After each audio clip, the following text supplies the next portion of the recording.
Hi everyone, my name's Taryn from Just a Simple Home. Today I'm going to be doing a question and answer for homeschool moms. It's an open collaboration for homeschool moms, so I will link the playlist below, and if you want to make your own video, feel free, and just let me know in the comments and then I will add you to the playlist. I want to let you know I have 6 children, but only 4 are school age this year. This year I will have, my oldest is in 8th grade. He's my only boy. Then my oldest girl is going into 6th grade. And then I will have a 3rd grader, a 1st grader, 1 in preschool, and then I'll have a 2-year-old. And then I'm adding a newborn to the mix in November. So should be fun. All right, so I'm gonna start answering the questions. There's 10 questions, and like I said, if you want to answer them yourself, if you're a homeschool mom, and let me know in the comments, I will add you to the playlist. So the first question is, were you homeschooled, and did you always know you would homeschool? No, I was not. I don't even think homeschooling was on the radar when I went to school. I went to a private all-girls school. I had a really good education. I had a classical education. We had really small classrooms, class sizes. They were 6 to 10, maybe 15 girls. My graduating class was only 30 kids, so it was different. I really did enjoy it, but no, homeschooling was not at all on my, no. And that, with that said, homeschooling was not on my radar for my children. I didn't even know it was an option. My son actually went to public school for kindergarten, and I ended up pulling him out about a month after he started 1st grade public school. So yeah, I had no idea what homeschool. I really didn't even know what homeschooling was until my son was already in public school. And then I feel like God was kind of softening my heart a little bit, because I ended up meeting somebody that homeschooled her kids when he was in public school. And I guess it just kind of piqued my interest. And then when he went to 1st grade, he had a lot of issues with his teacher. He would come home at night and he'd have nightmares saying his teacher was turning into a dinosaur, and the kids were crying all day at school. And I just didn't feel like that was a conducive learning environment for 6-year-olds, never mind any student. So yeah, I pulled him out just a couple weeks after he started 1st grade. My husband wasn't thrilled, but you know, 8 years later, it's worked out well. So, all right, number 2, what is your homeschool style or approach? I'm heading into our 8th year of homeschool, and I guess you could say we have an eclectic style. I started out 8 years ago really with a classical style, like a well-trained mind style. Again, probably because that's how I was taught as a student. And over the years, I've stayed pretty classical, but I've also added in some Charlotte Mason elements to it. So I guess you could say I am a relaxed classical homeschooler, if that makes any sense. Number 3, what are your 2 favorite homeschool books for moms? Okay, if you know me and you've been on my blog at all, you know I love books, and I actually have a post, my top 10 favorite homeschool books for moms, so I can link that below. But if I had to pick 2, they would be The Well-Trained Mind by Susan Weiss Bauer and Teaching from Rest by Sarah Mackenzie. They're very, very different. I got The Well-Trained Mind when my son was actually in public school, kindergarten. I got it because I wanted to supplement his education. Again, I didn't know what homeschooling really was probably until I read that book. But I got it just to make sure that he was having the best education that he could get.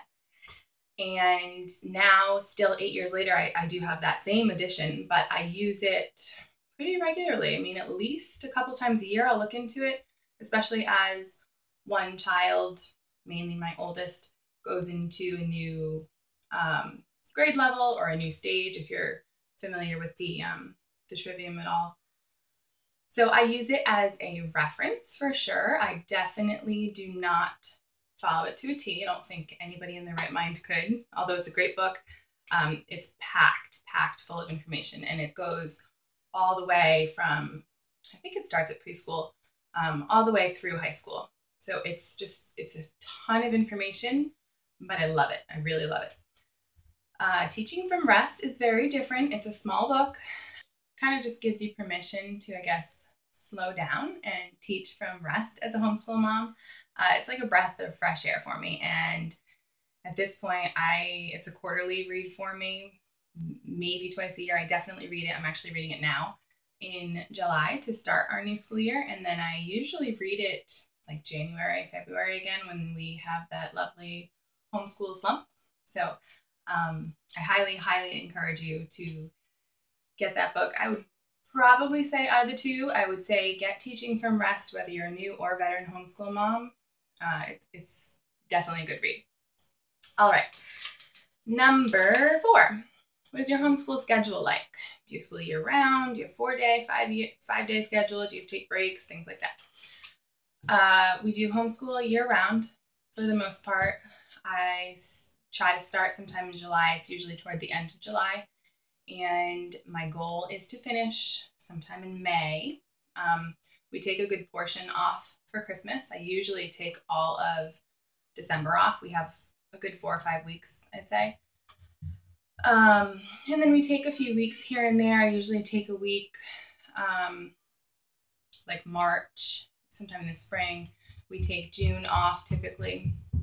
And I do school 5 days a week. But, you know, if there's a Friday or something, or an event or a field trip comes up, then I'm pretty relaxed.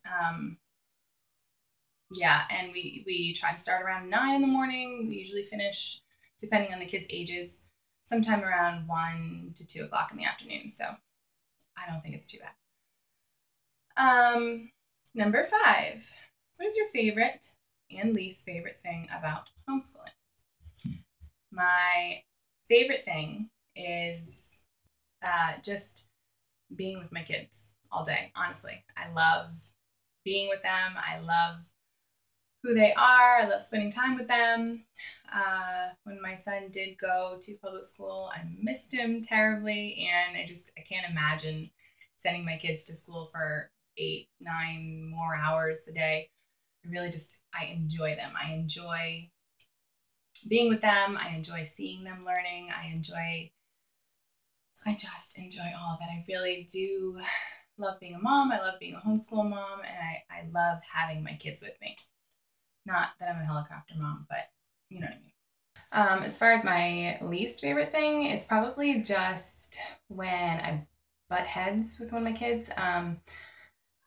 Some of them, one in particular, doesn't really believe in what he has the ability to do.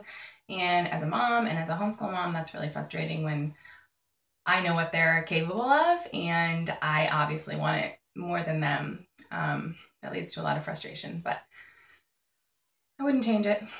So, okay, number 6. How do you balance it all? Household, homeschool mom, multiple children. Balance. I do the best I can. It's not always balanced. I'm big on routines. We have morning, afternoon, and evening routines. All the kids have chores, including the 2-year-old and the 4-year-old. I have chores at the same time, so we're all working together. We have a nighttime routine. You know, we have dinner, and then we have chores, and then we have read alouds and things like that. So even though I'm not really strict on schedule, I'm strict on routine. And for school, they each have a checklist where kind of a certain order that I expect them to get their subjects done in. That way, I've tried to arrange it so that when, you know, some of the older ones are maybe working on reading independently or something, I can then work with the younger ones on their math. Or I might arrange it so that one of the older ones are able to work with a preschooler on a puzzle or tangrams or something like that, so I can work with the middle-aged students. So I just try to do the best I can, and it is not always balanced, but I try. Number 7, Do you participate in any homeschool groups or co-ops? We don't right now. We have done homeschool classes and things like that, small kind of co-op type classes. This year, with my two oldest being in 8th grade and 6th grade, I actually did try to enroll them in our state co-op. We're in a very, very, very small state, so there's not a lot of options. So I tried to enroll them in our state co-op and was kind of told no, because I'm going to have a baby in November and I wouldn't be available to teach for a certain amount of time. So we are not participating this year. Yeah, that's it. Maybe in the future, I may put together a little smaller type co-op, but we'll see. That's enough.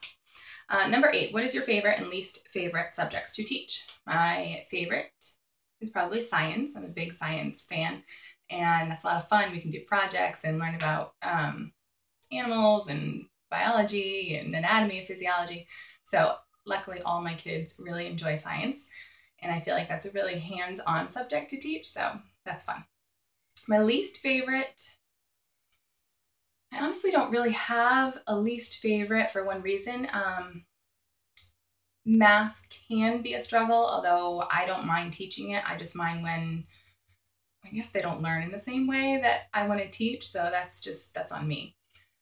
Yeah, I mean, nothing really sticks out to me as my least favorite subject. I don't really mind any of them, but I do have favorites.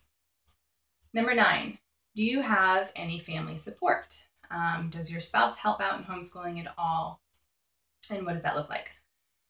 Right now, my spouse does not. He has in the past. He is a big history buff, and the kids love when he teaches them history, so he's been able to in the past, which has been a lot of fun, and I would love for him to be able to do that sometime in the future, but right now his work schedule just prohibits it. So right now, no, although, if I asked him to do something, he would be more than happy to do it.